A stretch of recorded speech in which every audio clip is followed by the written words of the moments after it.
Riparian areas are extremely important from the standpoint of flood dissipation, water storage, and habitat for a diverse array of wildlife. This is a project that is trying to restore a degraded meadow with an incised stream channel that basically prematurely drains the meadow. There are head cuts moving their way upstream, and at the face of a head cut is an area of active erosion.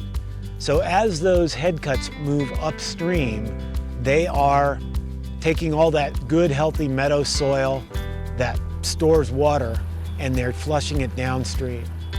We want to restore that function of the meadow in storing water. We want the water to spread out over the meadow like it used to do and soak into the meadow soils. When we start losing that water that's held in the meadow soils, we start giving pine trees, or conifers in general, the opportunity to encroach into those meadows. See, conifers don't typically like to be growing in wet environments.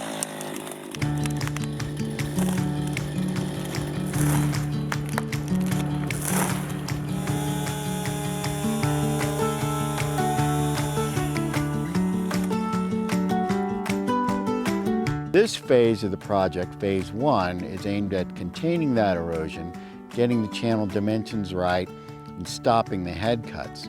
So there's a lot of attention paid to steep slopes, getting rid of steep banks, cutting them back, putting sod on banks, putting erosion cloth on banks, reseeding, and building rock check dams that can stop the energy in water, drop the head out, spread the flows back out, and so they're not so erosive going through. And the long term, the vegetation that we helped get established today will be the erosion control for the meadow. Improving habitat for all wildlife with projects like this is part of our mission at the Arizona Elk Society.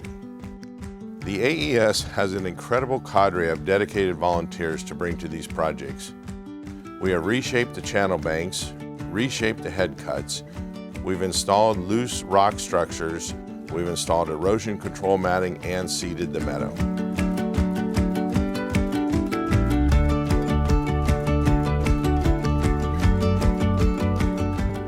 All of this was designed to dissipate stream energy, get the water to spread back over the meadow surface like we know it did at one time, and re-wet the meadow. The more that we're able to get water into the soil, the better the plants grow. The better the plants grow, the more vigorous they grow, the more dense they grow, the more they slow down the flow of water and help that water infiltrate into the soil.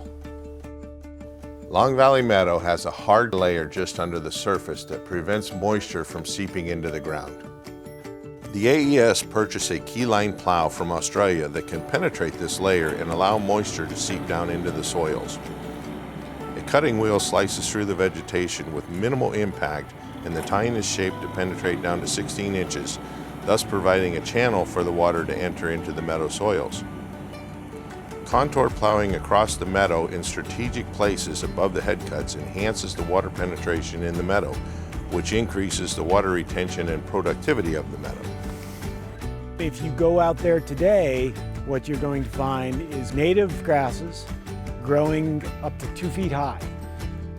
To be perfectly frank, the Arizona Elk Society has been a primary driver in ensuring that this work is getting done on the ground, holding all the stakeholders, including the Fish and Wildlife Service, the Forest Service, and Game and Fish, accountable to make sure the work gets done and gets done timely and gets done right.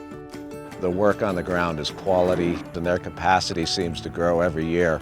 We can do bigger projects with the help of AES.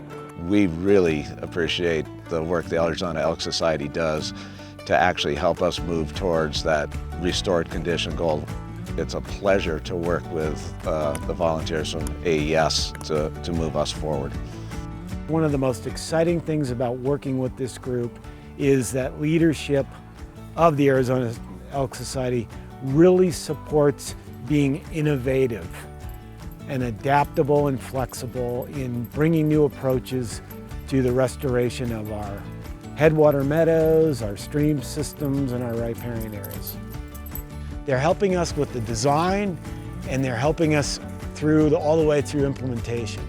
So instead of standing on the banks of this incised stream channel and watching soil erode away, we're now going to start seeing the healing of this meadow take place.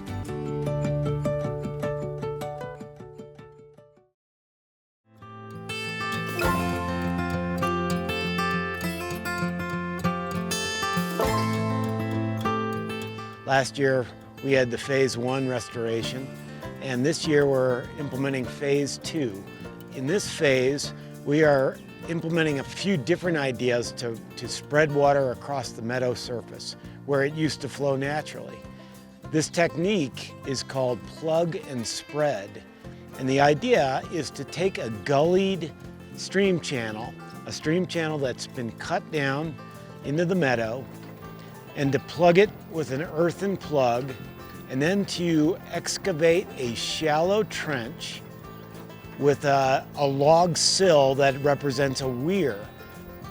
We use a log so that we can get a nice even surface that's perfectly level all the way across the meadow for several hundred feet.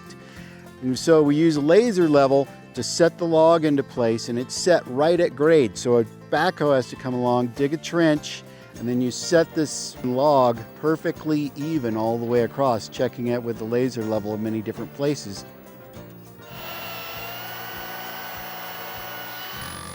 You spike those logs in using 5-foot sections of rebar. And that's so that if the meadow does fill up with water, that the logs don't just float out of place and kind of roll on down the stream. Then it's time for the volunteers to come in. Once the volunteers have sowed the seeds, it's all native seeds we're using, and they've lightly raked that seed into the soil, now it's time to put down the erosion matting. And that will help keep that all in place and stabilized until we can get grass growing back in on top of it. The volunteers are absolutely critical to this process. A lot of pick and shovel work, rake work, broadcasting the seeds by hand, and that all is done with volunteers. And we can only really undertake this scale of a project when we have the kind of volunteer workforce that Arizona Elk Society is able to bring to these kinds of work events. So instead of flowing down the gully, water will now flow down, hit the plug, and then flow out along that log sill, and then spill out over a broad area across the meadow. It is a very effective technique to redistribute water away from a gully, and we want to re-wet the former floodplain, which would be the meadow surface. And that's what it's all about. It's getting that water to be stored and released slowly, so there are benefits to wildlife and there are benefits to downstream communities.